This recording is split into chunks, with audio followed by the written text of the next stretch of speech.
Good morning dear students. मैं आपका विज्ञान अध्यापक शुभम तिवारी माया ज्ञानोदय संस्कार अकादमी बिरधा ललितपुर से आप सभी विद्यार्थियों का हार्दिक स्वागत करता हूं। विद्यार्थियों, कल सरल मशीनों में हमने उत्तोलक और झुका हुआ तल यानी नत समतल की बात की थी।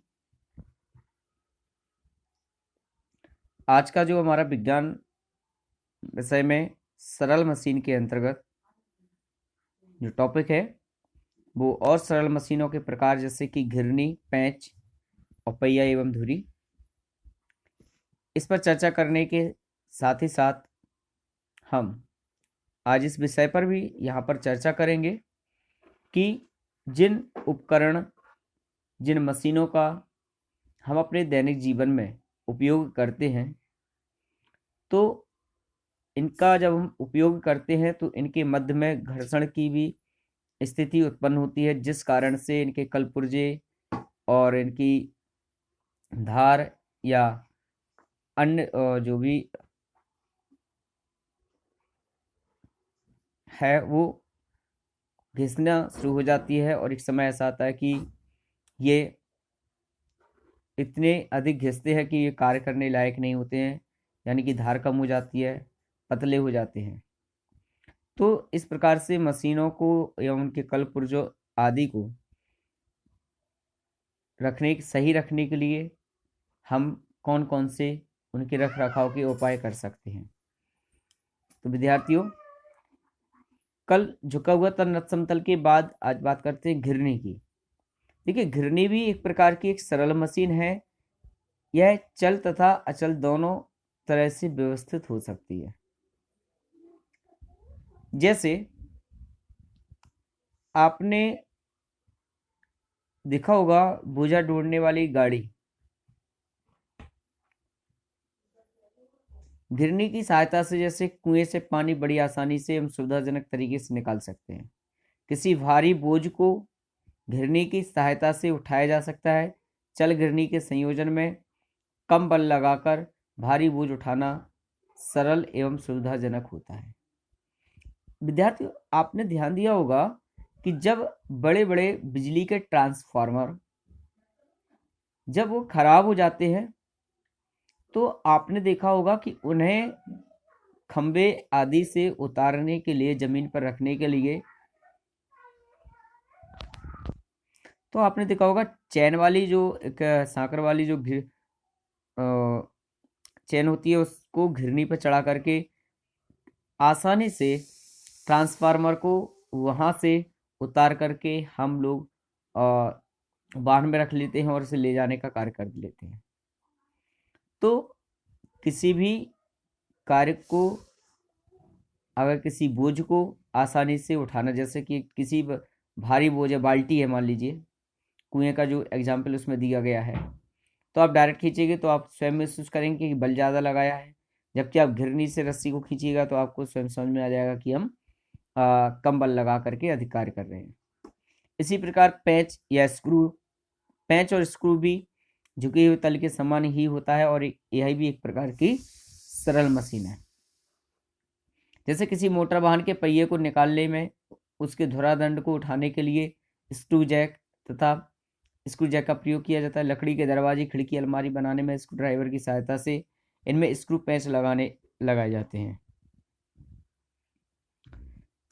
इसके बाद पहिया और धुरी की बात करें तो पहिया और धुरी आपने आज देखा होगा कि रेलवे स्टेशन पर कुली के द्वारा उपयोग में लाई जाने वाली जो गाड़ी होती है उसमें पहिया और धुरी लगे होते हैं। जैसे कि आपने बैलगाड़ी को भी देखा होगा, ट्राली भी देखी होगी।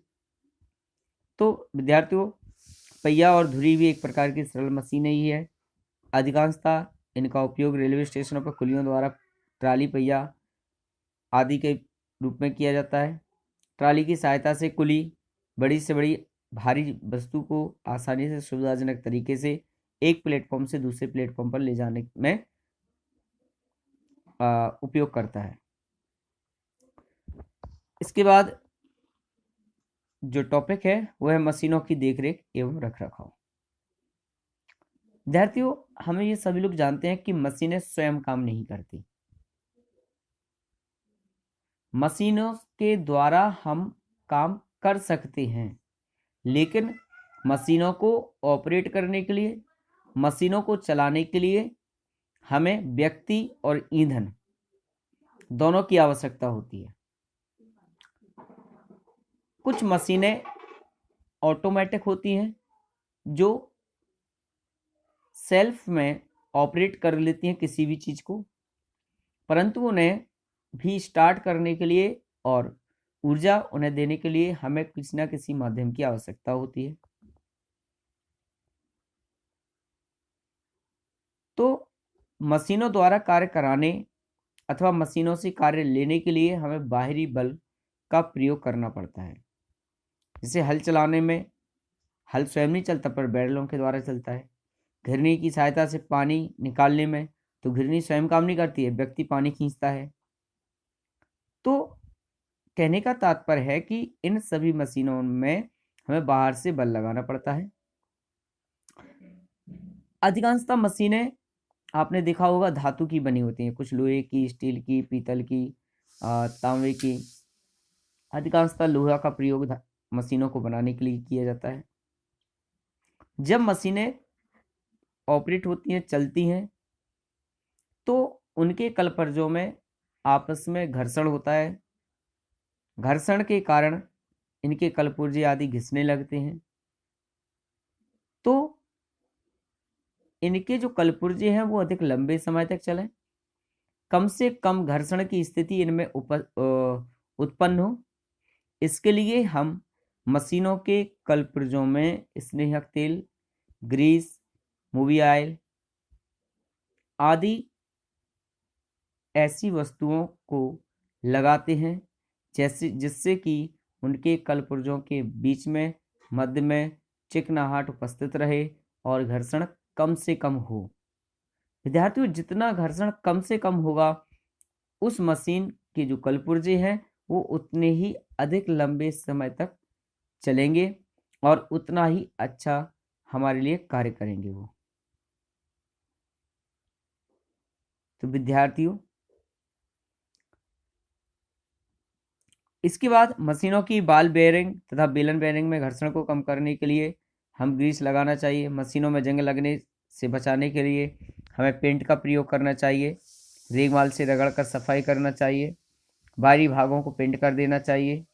इस प्रकार के कार्यों को करके हम मशीनों को साफ सुथरा और अधिक लंबे समय तक चलायमान रखने के लिए उन्हें प्रयोग में ला सकते हैं। तो विद्यार्थियों, ये था आज का टॉपिक।